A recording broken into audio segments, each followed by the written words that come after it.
पश्चिम बंगाल में दीदी की सबसे बड़ी ताकत मुस्लिम वोट है।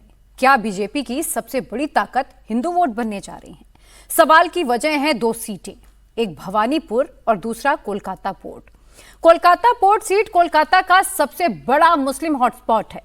इस सीट पर आधे से अधिक वोटर मुस्लिम हैं और दीदी के खासम खास फिरहाद हकीम यहां से लगातार 3 बार के विधायक हैं। इस सीट पर बीजेपी कभी 25% वोट भी हासिल नहीं कर पाई। इस बार यहां बीजेपी कांटे से कांटे निकालने वाली है। कैसे निकालेगा, कौन निकालेगा? दूसरा सवाल, क्या बैटल ऑफ भवानीपुर में भी ममता बनर्जी फंस गई हैं? दोनों ही सीटों की पूरी डिटेल आपको मिलेगी इस खास रिपोर्ट में।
जिस कोलकाता पोर्ट पर 51% मुसलमान हैं, जहां से कोलकाता को मिनी पाकिस्तान बताने वाले फिरहाद हकीम चुनाव जीतते रहे हैं, वहां भगवा लहरा रहा है।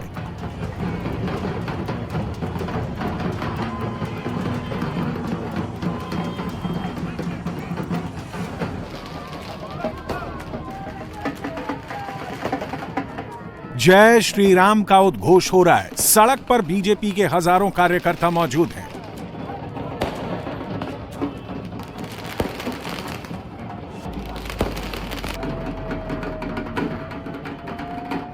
ढोल नगाड़ों के साथ बीजेपी के फायर ब्रांड नेता राकेश सिंह का स्वागत हो रहा है।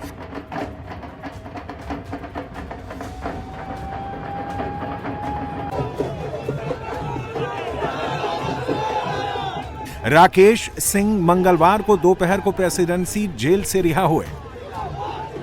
उन्हें 29 अगस्त 2025 को कांग्रेस ऑफिस में तोड़फोड़ के आरोप में गिरफ्तार किया गया था और कोलकाता हाई कोर्ट के आदेश के बाद उन्हें जमानत मिली है।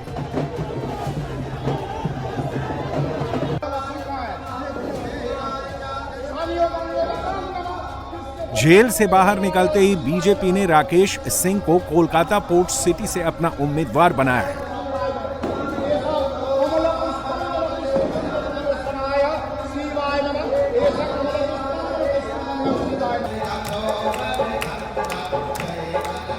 टिकट का ऐलान होते ही राकेश ने पूजा अर्चना की और ताल ठोक दिया कि कोलकाता पोर्ट सीट के असली धुरंधर वही हैं।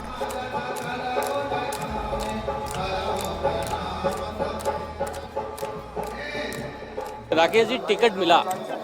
बड़ा सरप्राइजिंग है कि पूरे बीजेपी ने टिकट रोक के रखा और सबसे लास्ट में आपका नाम की घोषणा हुई है। ये पार्टी के नेताओं का मैं जीवन भर दिल से आभार कि पार्टी ने मेरे लिए ये जगह रखा।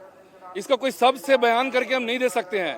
और दूसरी चीज है कि यहाँ पे कार्यकर्ता का जो जोश है, ये खाली नाम का जोश नहीं है, सिर्फ आगे फ्रंट में जो लड़ाई कैसा करेगा उस नाम का इंतजार था। और हर कार्यकर्ता में राकेश सिंह का जोश है। वीडियोस आपके मैं देख रहा था कल जब आप आए जेल छूट के, तो कह रहे हैं लोग कि ये असली धुरंधर आ गया मैदान में चुनाव के। ये पिक्चर जब 3 घंटा हो, 4 तारीख तक बैठ के देखिएगा, तब उसको असली धुरंधर हम दिखाएंगे। बॉबी हाकिम को धुरंधर पिक्चर एक रियल लाइफ का होता है, एक रियल लाइफ का होता है। तो रियल लाइफ में ही धुरंधर अब होने वाला है यहाँ पे। राकेश सिंह ने पीएम मोदी की मां को अपशब्द बोलने के विरोध में कांग्रेस ऑफिस में तोड़फोड़ की थी। लेकिन उनकी गिरफ्तारी के बाद ममता बनर्जी सरकार ने उनके खिलाफ 88 मुकदमे दर्ज करा दिए। उनके बच्चों के खिलाफ भी केस दर्ज कराए गए। राकेश सिंह पर फिलहाल 109 केस हैं।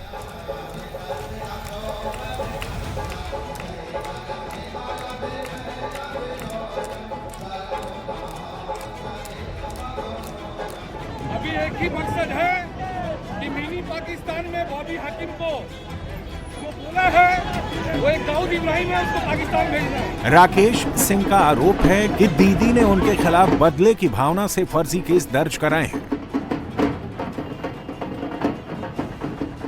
देखिए 109 केस है मेरे ऊपर में, और अब इस 6 महीना में मेरे बच्चों के ऊपर में, मेरा बड़ा बेटा भी जेल में है। और आप FIR देखिएगा, चार्जशीट देखिएगा, तो आप हाई कोर्ट के जजों का राय देखिएगा। मेरे को कस्टडी में रख के मेरा आश्रम को दखल किया गया है, पूरा पब्लिक जनता जानता है। उसके बाद ये अब इंतजार है, ये जो सोचे थे कि राकेश सिंह को पूरा कर देंगे तो यहाँ पे कलकत्ता पोर्ट में हम अभी और 15 साल रह जाएंगे, तो वो सपना उनका खत्म हो गया है। कोलकाता पोर्ट सीट पर कमल खिलाना आसान नहीं है। उनके सामने TMC के मंत्री और कद्दावर नेता फिरहाद हकीम है।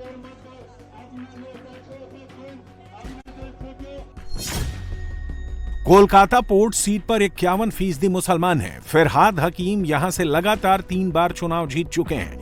2021 के विधानसभा चुनाव में TMC को 69.24% वोट मिले थे। 2024 के लोकसभा चुनाव में भी TMC यहां करीब 56% वोट पाने में कामयाब रही।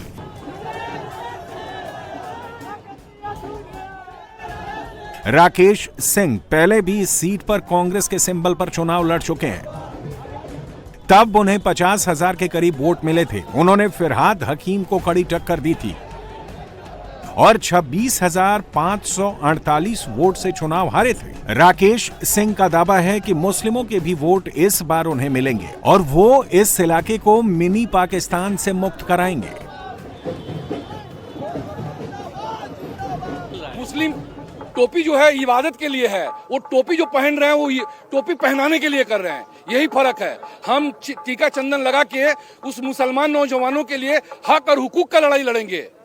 हम भी कांग्रेस से लड़े थे और 50,000 वोट लेके आए थे।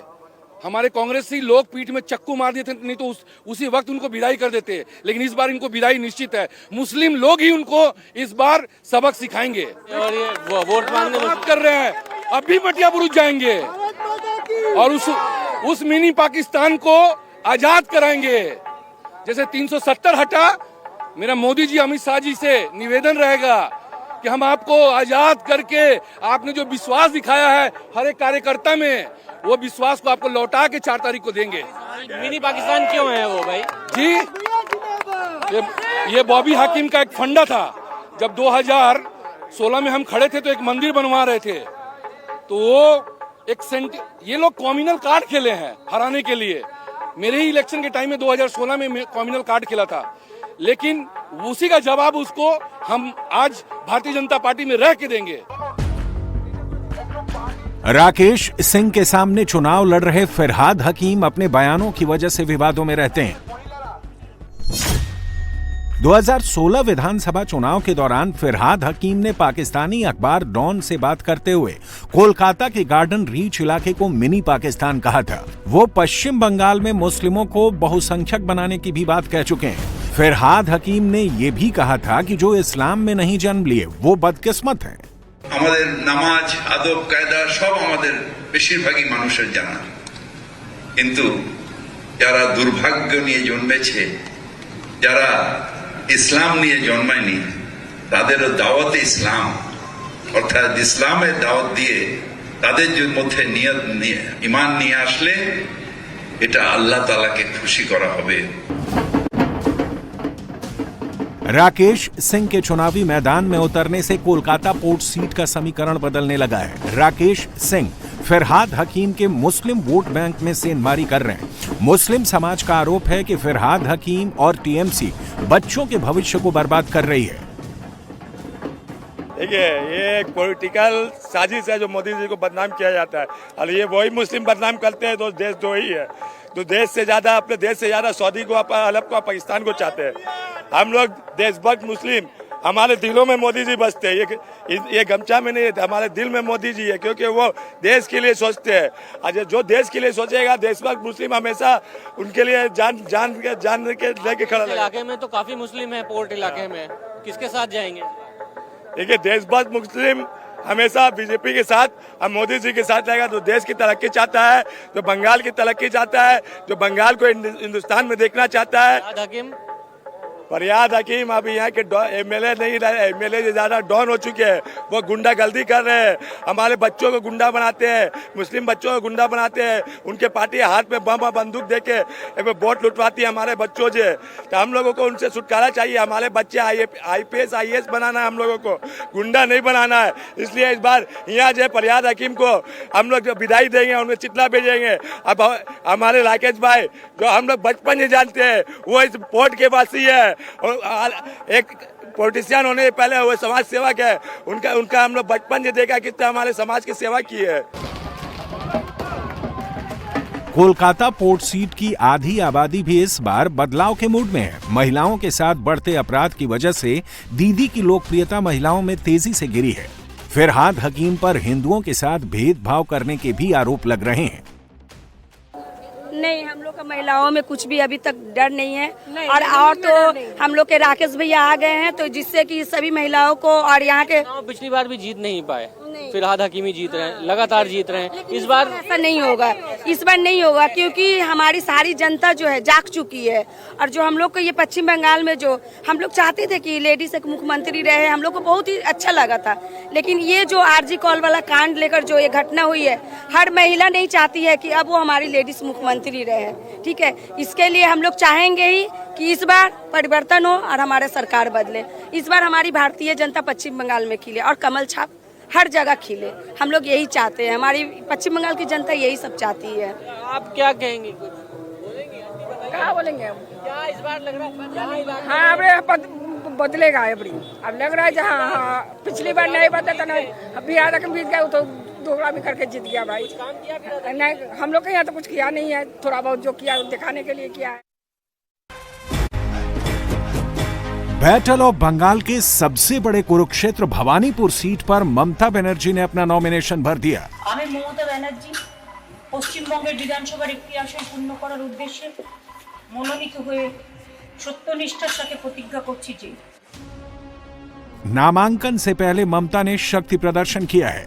अपने घर से सर्वे भवन तक रोड शो किया। रोड शो के बाद ममता ने लोगों को संबोधित किया और लोगों से केवल भवानीपुर ही नहीं, सभी 294 सीटों पर TMC को जीत दिलाने को कहा।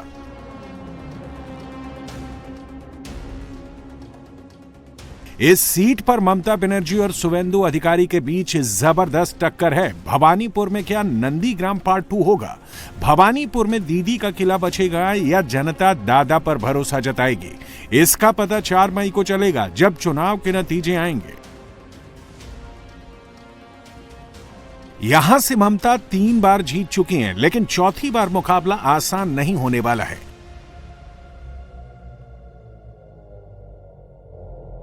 भवानीपुर ममता का गढ़ है और यहां उनका मुकाबला शुवेंदु अधिकारी से है, जो 2021 में दीदी का एक किला ध्वस्त कर चुके हैं।